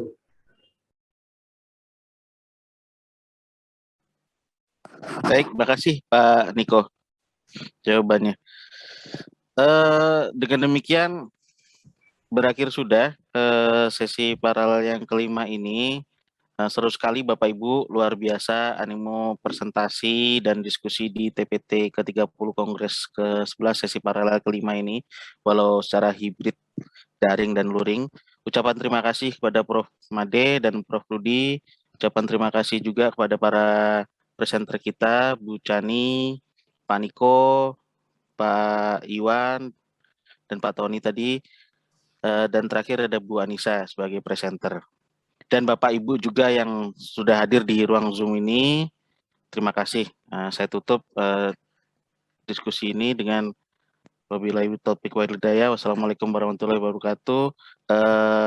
Saya kembalikan ke MC. MC kan? Baik, terima kasih Pak Reza atas waktunya. Sebelum mengakhiri sesi ini, izinkan kami dari panitia menyampaikan plakat secara virtual kepada moderator dan para pemateri. Kepada panitia dipersilahkan.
Baik, demikianlah sesi paralel yang kelima dengan tema keselamatan dan lingkungan pertambangan.